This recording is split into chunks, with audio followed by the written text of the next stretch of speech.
Esta es la mañana en el continente americano. Cuando atardece en Europa y cae la noche en Asia.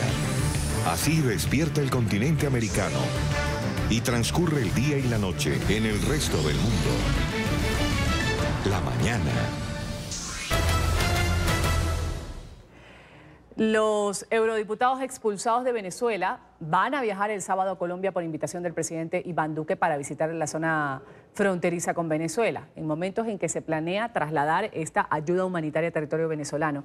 El grupo de parlamentarios de la Unión Europea fue expulsado del país, acusado de planear presuntas actividades conspiratorias, según explicó el canciller de Maduro, Jorge Arreaza.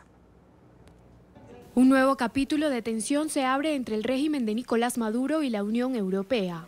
En este momento estamos siendo expulsados de Venezuela, nos han retenido los pasaportes, no nos han comunicado la razón de la expulsión ni tenemos ningún documento que justifique el por qué nos tiran fuera del país.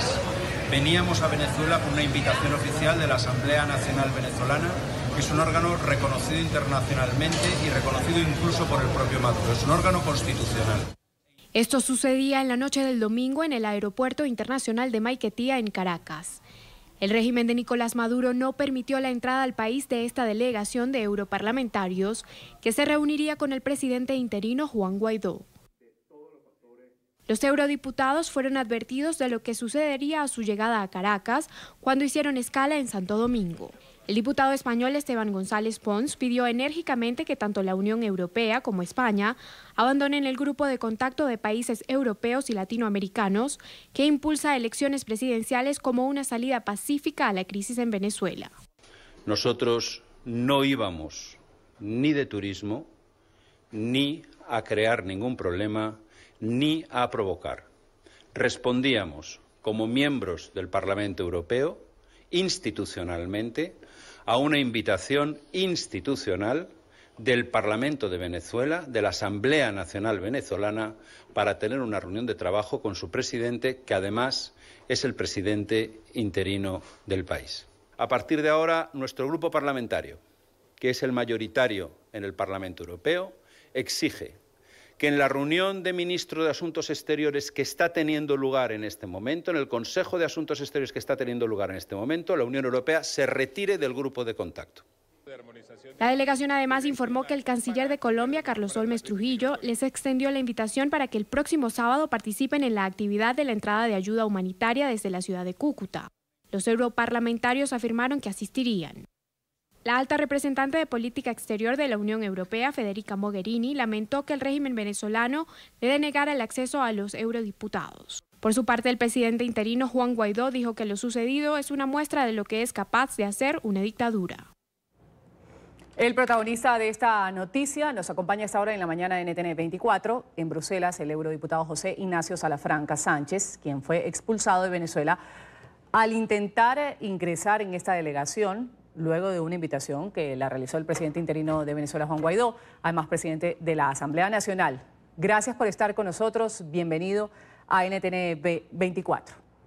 Muchas gracias. Encantado de estar con ustedes. Señor Salafranca, entonces ustedes pretenden llegar sí o sí a Venezuela en los días previos al operativo que lidera Juan Guaidó para lograr esta entrada necesaria de la ayuda humanitaria, que sabemos es acopiada en Colombia, en Brasil y en alguna isla, en la isla de Curazao.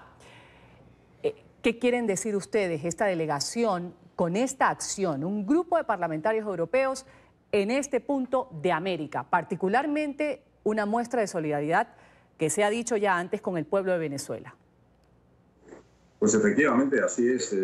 Creo que de lo que se trata es de expresar nuestra solidaridad con el pueblo de Venezuela ante la grave situación y el deterioro de la situación política, económica, social, humanitaria y de derechos humanos, y creemos que es un gesto que, como representantes del Parlamento Europeo y de los 500 millones de ciudadanos de la Unión, podamos asistir a esta entrega de la ayuda humanitaria, también poder asistir al encuentro con los presidentes de Colombia, de Chile y de Paraguay, que han anunciado su presencia, aparte del secretario general de la OEA, y demostrar nuevamente cómo el Parlamento Europeo pues, se ha venido interesando por la situación de Venezuela con muchas resoluciones, proponiendo el premio Sájarov para la oposición democrática de Venezuela, y también siendo la primera institución que ha reconocido al presidente Juan Guaidó como presidente legítimo del país.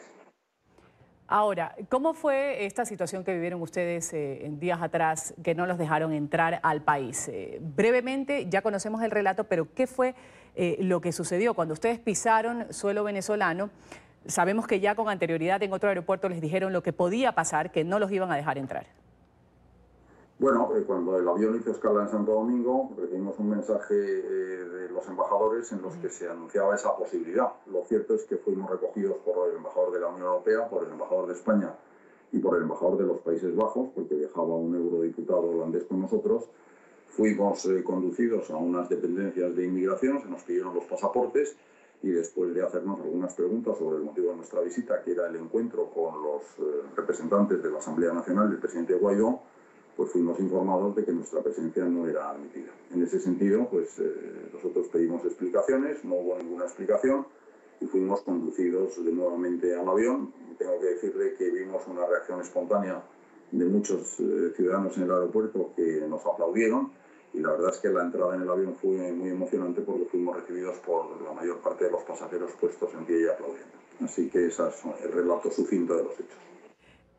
¿Qué mensaje deja Nicolás Maduro al no permitir la entrada de este grupo de parlamentarios? ¿Y qué debe pasar con este grupo de contacto? Pues mire, es un mensaje de desesperación, un mensaje de fin de ciclo y un mensaje de que afortunadamente el fin de este régimen oprobioso que tiraniza al pueblo venezolano se acerca a su fin. El grupo de contacto, bueno, nosotros lo que hemos dicho desde el Parlamento Europeo en todas las manifestaciones que hemos hecho es que la iniciativa del diálogo ya fracasó con dos intentos, uno a través del Vaticano. Ustedes han visto los términos de la carta del Papa Francisco a Nicolás Maduro en la que se dirige a él como excelentísimo señor y no como presidente de Venezuela. Y el intento favorecido por UNASUR, que lo único que hizo fue dar oxígeno y aplicar el respirador artificial para seguir de alguna manera represaliando y masacrando a la oposición y vulnerando y desconociendo sus derechos. Ahora de lo que se trata es de que el señor Maduro renuncie, se vaya y se inicie un proceso de transición que pueda devolver la palabra al pueblo venezolano con todas las garantías. En este sentido, a mí me gustaría subrayar esta mañana la excelente solidaridad demostrada por el gobierno de Colombia, que en situación realmente de extrema disponibilidad para los vecinos venezolanos está haciendo acopio de esta ayuda humanitaria, está manejando esta crisis en el Grupo de Río, está expresando su concierto con otros países de la región para tratar de dar una respuesta positiva a una crisis humanitaria que afecta al 90% de la población de Venezuela. Señor Salafranca, ¿usted cree que esta ayuda humanitaria que está almacenada en estos centros de acopio, que ha dicho pues el presidente interino Juan Guaidó, entra sí o sí a Venezuela y llega hasta estos puntos de necesidad? ¿Cree que va a llegar realmente? Yo creo que es increíble que un gobierno que tiene a su país sometido en esta situación de indigencia terrible de una parte de la población, de falta de medicamentos básicos, de falta de alimentos necesarios para la nutrición infantil, etcétera, etcétera, no solo no reciba ayuda humanitaria, sino que se niegue a distribuir esta ayuda que hace falta a la población. Por lo tanto, estamos convencidos de que al final el sentido común y la razón acabarán imponiéndose. A nosotros no nos han dejado entrar en esta ocasión en Venezuela, pero lo que sí le puedo asegurar es que, si Dios quiere, muy pronto estaremos asistiendo a la toma de posesión de un presidente elegido democráticamente y con todas las garantías por los ciudadanos de ese gran país que es Venezuela.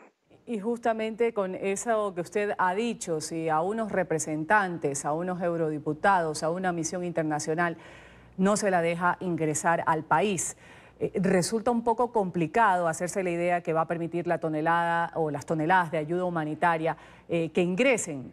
Va a permitir, dice, lo que llega de parte de Rusia, que va a llegar por el aeropuerto de Maiquetía. Sin embargo, en la frontera mantiene los camiones. ¿Cómo podría darse esta llegada de la ayuda humanitaria a Venezuela sin que exista derramamiento de sangre? ¿Usted cree que eso podría ser inevitable?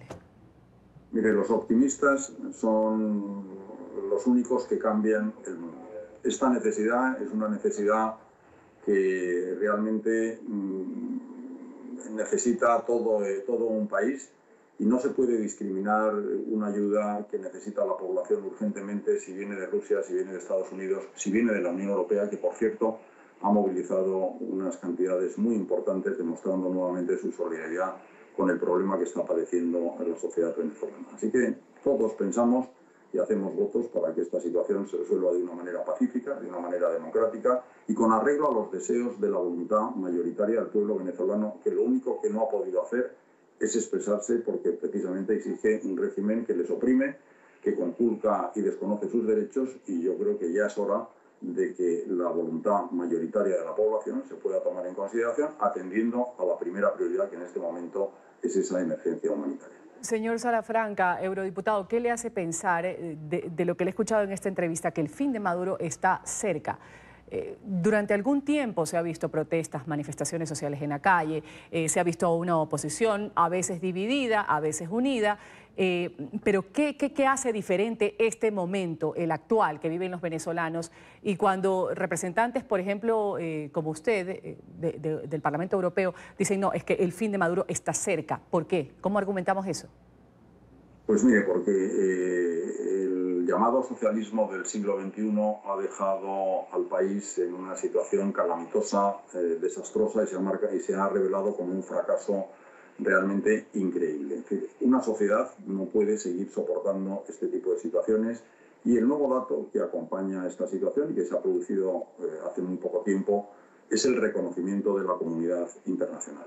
Yo creo que este país, que está hundido económicamente, que está sometido a una situación de tensión absolutamente insostenible, que está sancionado por la EA, que está suspendido en el Mercosur, que no tiene ni goza del apoyo de la comunidad internacional, más que toda una serie de países que se sitúan en el extremo opuesto de lo que son los valores democráticos y de la cultura de libertad que tiene un país con una añeja tradición democrática como es Venezuela, no puede resistir por más tiempo esta situación, y es evidente que al final la mayoría del pueblo venezolano, desde luego esperamos que por forma pacífica, pueda recobrar el camino que le lleve a una situación de normalidad democrática y a una transición donde los ciudadanos tengan la última palabra sobre su destino, y le puedo asegurar que no es el destino que se merece la sociedad venezolana.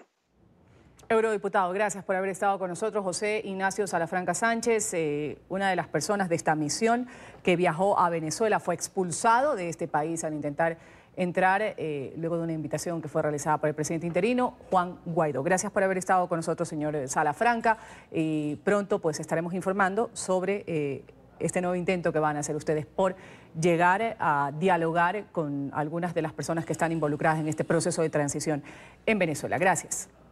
Muchas gracias a ustedes. Muy buenos días. Buen día. Buen día.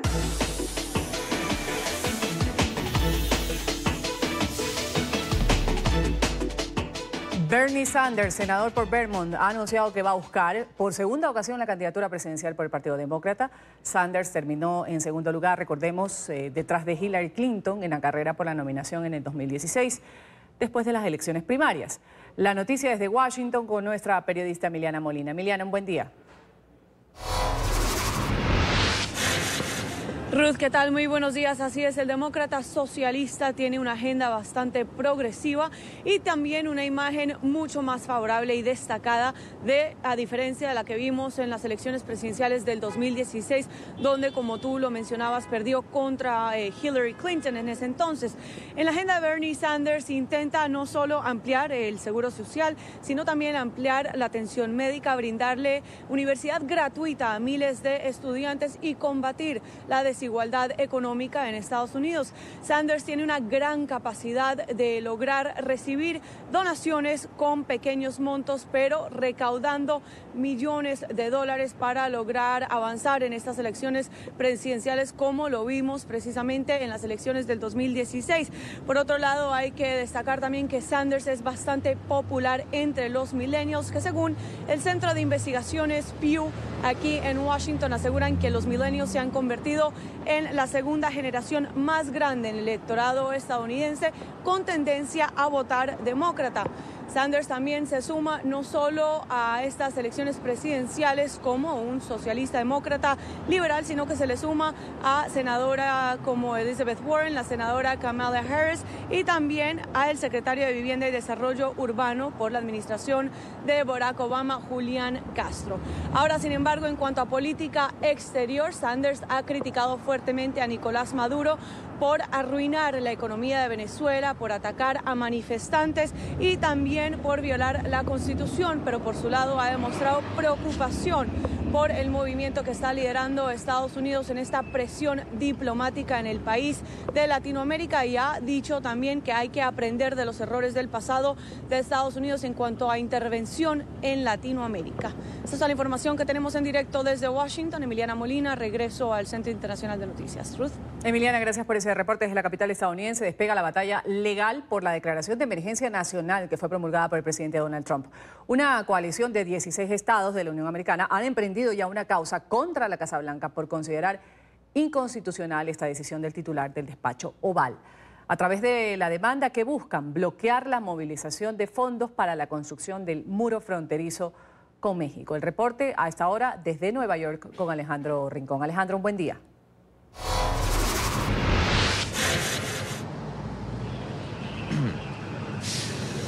Hola, feliz martes para todos. De acuerdo con el argumento presentado en esta demanda federal en el estado de California, al cual se han sumido otras 15 regiones de la Unión Americana, esa declaración de emergencia promulgada por el presidente Donald Trump no solo excede su autoridad ejecutiva, sino que además constituye un acto inconstitucional, dado que por ley es solo el Congreso de los Estados Unidos el que está autorizado para hacer apropiaciones de fondos como la que ha determinado ahora el presidente Trump hará a raíz de esta declaración de la emergencia nacional, con el objetivo de redireccionar fondos del Departamento de Defensa y otras entidades del gobierno de los Estados Unidos para destinarlos a ese proyecto controversial de infraestructura, la construcción de un muro fronterizo en la división de los Estados Unidos con el territorio de México. Nueva York es uno de los estados que adhiere a esta acción legal contra la Casa Blanca, del cual hacen parte otras entidades como Nueva Jersey, Nevada, Nuevo México, Connecticut, Oregon y también el estado de Virginia. Una de las principales entidades que ha planteado la demanda es Nueva York, y en el momento de hacer el anuncio de esta demanda contra la Casa Blanca, la fiscal estatal de los neoyorquinos entregó el siguiente comentario. Desviar los fondos necesarios para emergencias reales, la lucha contra el crimen y las obras del ejército son una usurpación del poder del Congreso y les hará daño a los estadounidenses a través del país. No vamos a permitir este abuso del poder.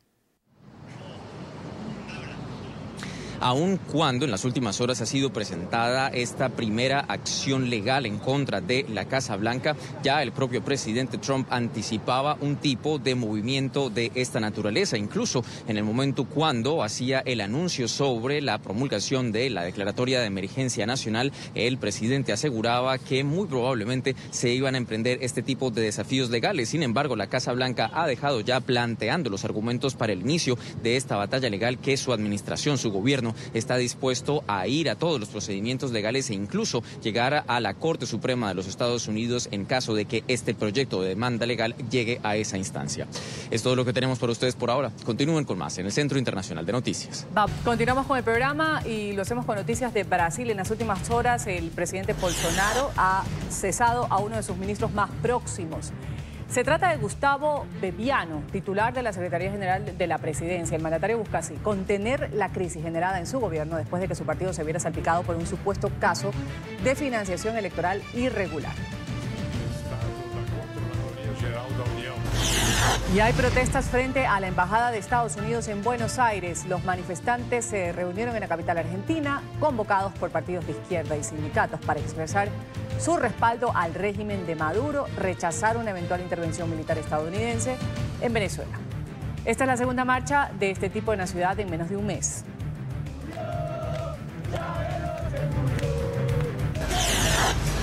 Días de fiesta en toda China, donde celebran el Festival de Favorales durante 3 días.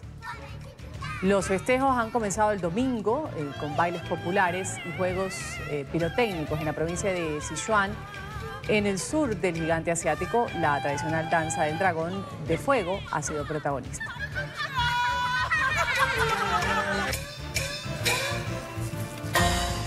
El socialismo y el comunismo tienen los días contados. Han sido las palabras del presidente de Estados Unidos, Donald Trump, quien ofreció un discurso en la ciudad de Miami sobre la crisis en Venezuela. El líder de la Casa Blanca ha lanzado una advertencia a los militares que siguen manteniendo a Nicolás Maduro en el poder. Les ha dicho que pueden aceptar la amnistía o arriesgarse a perderlo todo. Agregó que Estados Unidos busca una transición pacífica hacia la democracia en Venezuela, pero que todas las opciones se mantienen abiertas. Un mensaje claro y directo para las fuerzas militares que aún mantienen a Nicolás Maduro a la cabeza del régimen. No pueden esconderse de la elección que ahora tienen ante ustedes. Pueden elegir aceptar al presidente Guaidó y la oferta generosa de la amnistía para vivir sus vidas en paz con sus familias, o pueden escoger el segundo camino, continuar apoyando a Maduro.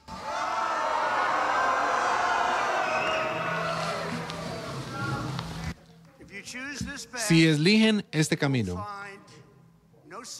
no encontrarán un refugio, ninguna salida fácil y ningún camino a la salida. Perderán todo. El presidente de los Estados Unidos, Donald Trump, habló sobre la crisis venezolana desde la Universidad Internacional de Florida a las afueras de Miami. Trump, quien reconoció oficialmente a Juan Guaidó como líder de Venezuela hace aproximadamente un mes, reiteró su apoyo al presidente de la Asamblea Nacional y presidente interino.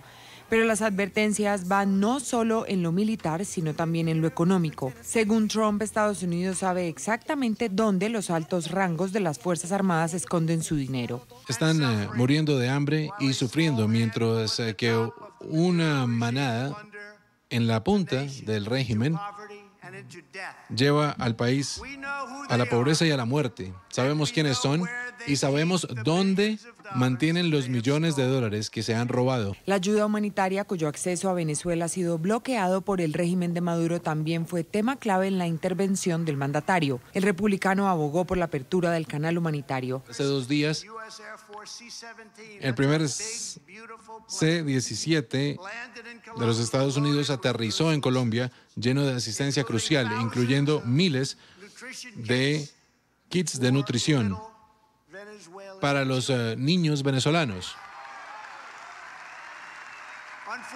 Desafortunadamente, el dictador Maduro ha bloqueado esta ayuda para que no entre al país. Él prefiere ver a su gente muriéndose de hambre que darles la ayuda que necesitan. El líder de la Casa Blanca no ahorró palabras para describir a Nicolás Maduro. Maduro no es un patriota venezolano. Él es una marioneta de Cuba, eso es lo que es. Dijo además que la salida de Maduro promovería la llegada de la democracia en otros lugares como Nicaragua. Recientemente, el asesor de seguridad John Bolton se refirió a estos 3 países, Cuba, Venezuela y Nicaragua, como la troika de la tiranía. Estados Unidos ha presionado con sanciones y un cerco diplomático cada vez más cerrado a la cúpula chavista. Donald Trump aseguró que hoy están creadas las bases para que América sea el primer hemisferio completamente democrático en la historia humana. Y Nicolás Maduro ha responsabilizado a Estados Unidos de cualquier perturbación en Venezuela, ha denunciado lo que llamó una amenaza de agresión militar por parte del presidente Donald Trump. Maduro dijo que Trump cree que tiene potestad de dar órdenes a las fuerzas militares de su país. Enseguida, las reacciones que se han generado en Caracas por parte de Maduro vienen de la mano de Oliver Fernández, nuestro periodista en la capital venezolana. Oliver, un buen día para ti. Un buen día para ti, Ruth. Un placer saludarte desde Caracas. Así es, desde el gobierno de Nicolás Maduro se ha dicho que esta es una nueva agresión en contra de Venezuela, precisamente por parte del gobierno de Donald Trump, que se hace extensiva incluso, así lo han dicho a través de un comunicado, hacia Nicaragua y también hacia Cuba, toda vez que el presidente Donald Trump ha reiterado que todas las opciones militares o todas las opciones están sobre la mesa. En el caso de Venezuela, que recordemos, esto tiene ya fecha para el ingreso de esta ayuda humanitaria también anunciada por el presidente encargado de Venezuela, Juan Guaidó, para el próximo 23 de febrero. Veamos. Hoy estuvo Donald Trump en Miami con una retórica cansada, cuestionando el derecho de nuestro país libre de adoptar las ideas del socialismo humano, cristiano, de nuestro socialismo, casi con un discurso al estilo nazi para prohibir las ideologías. Donald Trump quiere prohibir las ideologías, la diversidad política y quiere imponer el pensamiento único de los supremacistas blancos de la Casa Blanca. Comandantes, otra vez Donald Trump dándole órdenes a la Fuerza Armada Nacional Bolivariana. ¿Quién es el comandante jefe de la Fuerza Armada Nacional Bolivariana? ¿Donald Trump desde Miami? ¿Quién es el comandante jefe? Constitucionalmente. Ellos se creen, con su prepotencia y su desprecio a nosotros, se creen dueños del país. Y Donald Trump se cree en la potestad de dar órdenes y que la Fuerza Armada Nacional Bolivariana le va a cumplir las órdenes a él. Es una ofensa a la dignidad, a la vergüenza. Y la Fuerza Armada Nacional Bolivariana, como le he dicho al general Padrino, está autorizada para responderle con toda la moral de nuestra Fuerza Armada Nacional Bolivariana. A Donald Trump, al jefe del imperio. También el presidente Nicolás Maduro ha ofrecido declaraciones que, bueno, que también han llamado la atención de los ciudadanos. Recordemos que ha negado que en Venezuela existe una crisis humanitaria. Sin embargo, dijo que recibirá por Rusia unas 300 toneladas de alimentos y también medicinas. Estos medicamentos ingresarán por el aeropuerto internacional de Maiquetía. También recordemos que el presidente de la República, Nicolás Maduro, ha dicho que los venezolanos no son mendigos. Entonces la gente dice que, bueno, que no se explica entonces cuál es la contradicción de sus declaraciones. Hace pocos días había dicho que los venezolanos no necesitaban ayuda humanitaria. Vamos a escucharlo. El miércoles llega 300 toneladas de ayuda y asistencia humanitaria de Rusia. Legalmente llegan por el aeropuerto de Maiquetía, convertidas en medicina de alto costo para la ayuda del pueblo. Eso sí, la hemos pagado con nuestra mano ahí, con dignidad, de Rusia, de China, de Turquía, del mundo entero. No somos mendigos de nadie, ni vamos a hacer de la Venezuela honorable una Venezuela de mendigos, arrodillado, inescrupuloso. No lo vamos a aceptar. No va. No va. Ruth, hoy se espera una sesión ordinaria de la Asamblea Nacional, donde se tomará el tema de la ayuda humanitaria. También se espera la visita de los embajadores de España, Francia y Reino Unido. Ellos de alguna manera van a avalar esta ayuda humanitaria que se espera pueda ingresar entonces el próximo 23 de febrero por las distintas fronteras, que también recordemos el presidente encargado de Venezuela, Juan Guaidó, dijo este lunes que también acudirá a uno de los puntos. Sin embargo no precisó a cuál acudirá, pero ya es un hecho que entonces viajará en los próximos días hacia una de las fronteras, o tanto la frontera con Brasil o con Colombia, para recibir esta ayuda humanitaria. La información que nosotros podemos aportar a esta hora desde Caracas. Volvemos contigo a los estudios de la mañana de NTN 24. Oliver, gracias por ese reporte desde Venezuela. El secretario general de la Organización de Estados Americanos, Luis Almagro, ha pedido hoy apoyo internacional para el presidente encargado de Venezuela, Juan Guaidó. Ha dicho que cuanto más fuerte hagan al presidente encargado, mayores serán las oportunidades de devolver los derechos al pueblo venezolano. Estas declaraciones de Almagro se dieron en una intervención en el Congreso de la Asociación Mundial de Abogados, que se celebra en Madrid. El reporte enseguida con Marcelo Moncayo. Marcelo, un buen día. Hola, ¿qué tal? Un cordial saludo para todos ustedes. En la mañana, amigos televidentes, aquí en la capital española se desarrolla el Congreso Mundial del Derecho, en donde distintos especialistas están hablando precisamente sobre el Estado de Derecho, las libertades, democracias y los derechos humanos en todo el mundo. En uno de esos paneles que se están realizando aquí, participó el secretario general de la OEA, Luis Almagro, acompañado de otras personalidades como el expresidente del gobierno español, Felipe González, y Luis Vivanco, director para las Américas de Human Rights Watch. Ellos abordaron el tema Estado de Derecho y derechos humanos en las Américas. Y el tema de Venezuela estuvo muy presente en esta mesa de debate. Todo esto porque, según Almagro, en Venezuela el gobierno de Nicolás Maduro utiliza las leyes a su antojo, de alguna manera violentando precisamente el Estado de Derecho en ese país. Opinión que fue compartida, por ejemplo, por Luis Vivanco, director para las Américas de Human Rights Watch, quien considera que uno de los principales peligros que están azotando el mundo son precisamente los populismos. Hoy hay una oportunidad a partir del apoyo a la transición democrática del presidente encargado Juan Guaidó. Ese proceso es un proceso por la democracia hacia la democracia, es un proceso por la paz hacia la paz. Es la oportunidad para una solución pacífica en Venezuela. Cuanto más fuerte hagamos al presidente encargado, cuanto más fuerte hagamos las posibilidades de respuesta de la comunidad internacional para apoyar ese proceso de transición democrática, mejores serán las oportunidades para lograr el resultado definitivo, el necesario, de devolver los derechos a los venezolanos y garantizar el retorno de la democracia al país. ¿Cuál es probablemente la principal amenaza que estamos hoy día enfrentados en materia de derechos humanos? Es el surgimiento de los llamados líderes populistas. Televidentes de la mañana, y casi toda la intervención de Felipe González, expresidente del gobierno español, se centró a la situación de los derechos humanos, políticos y democráticos que se viven en Venezuela. Para el expresidente del gobierno de España es importante que la comunidad internacional apoye al 100% a Juan Guaidó para conseguir que se produzca este gobierno de transición que devuelva la democracia a Venezuela. La de Venezuela es una dictadura al frente de la cual hay un tirano en el sentido etimológico necio, que no sabe, y usa el poder de manera destructiva. Por tanto, me gustaría que hubiera en la coalición internacional un apoyo claro a los 4 puntos de Guaidó, que podemos invertirlo porque el cuarto, ayuda humanitaria, puede ser un desencadenante para los 3 primeros y actuar desde ya.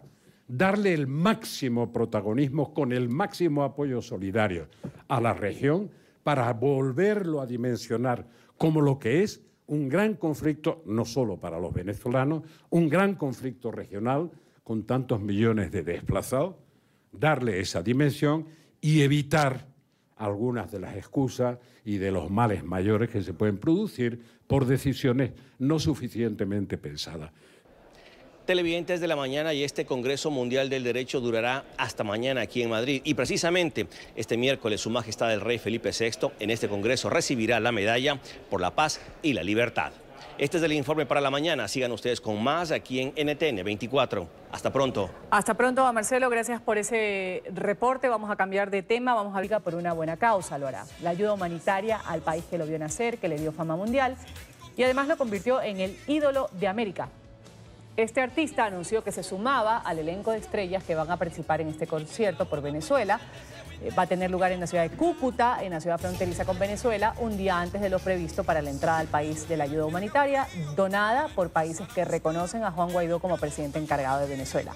Alejandro Sanz, Silvestre Dangond, Carlos Baute, entre otros, han confirmado su participación. Quiero confirmarles que efectivamente voy a estar el día 22 de febrero en Cúcuta con el resto de mis compañeros.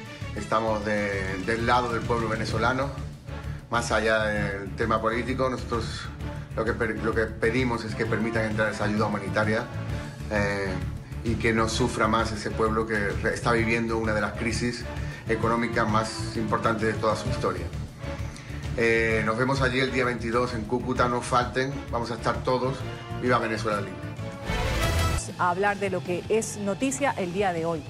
Finalmente se ha confirmado que el presidente Donald Trump está entre los 304 candidatos al Nobel de Paz que concede el Parlamento noruego tras las especulaciones sobre si el primer ministro japonés Shinzo Abe había presentado o no esta propuesta.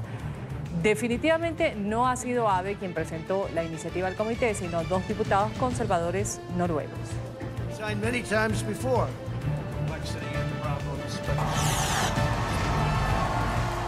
El senador Bernie Sanders, que perdió ante Hillary Clinton la carrera por la nominación demócrata a la Casa Blanca en el 2016, va a buscar competir por la presidencia de Estados Unidos nuevamente en el proceso electoral del 2020.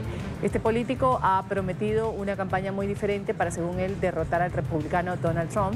Sanders se define como un demócrata socialista.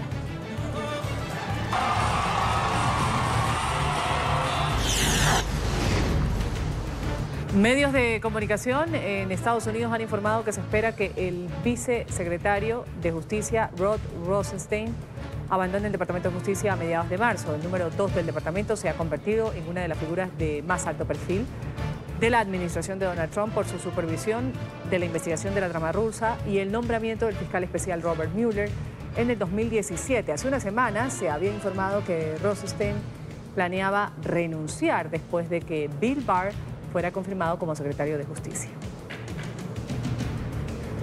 Thank you. La Asamblea Nacional de Venezuela debate este martes un proyecto de acuerdo para autorizar la entrada de la ayuda humanitaria bloqueada en la frontera con Colombia por Nicolás Maduro. Los parlamentarios que apoyan al presidente interino Juan Guaidó también van a tratar los pasos para lograr elecciones libres.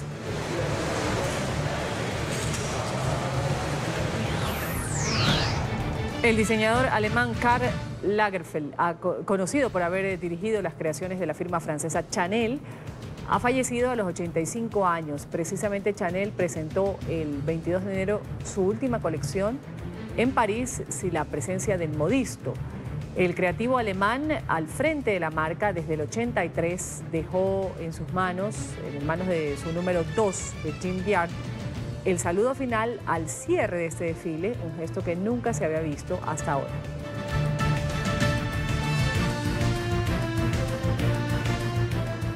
Vamos así a concluir el programa de la mañana en NTN 24, agradeciéndoles por supuesto su sintonía con el canal de las Américas.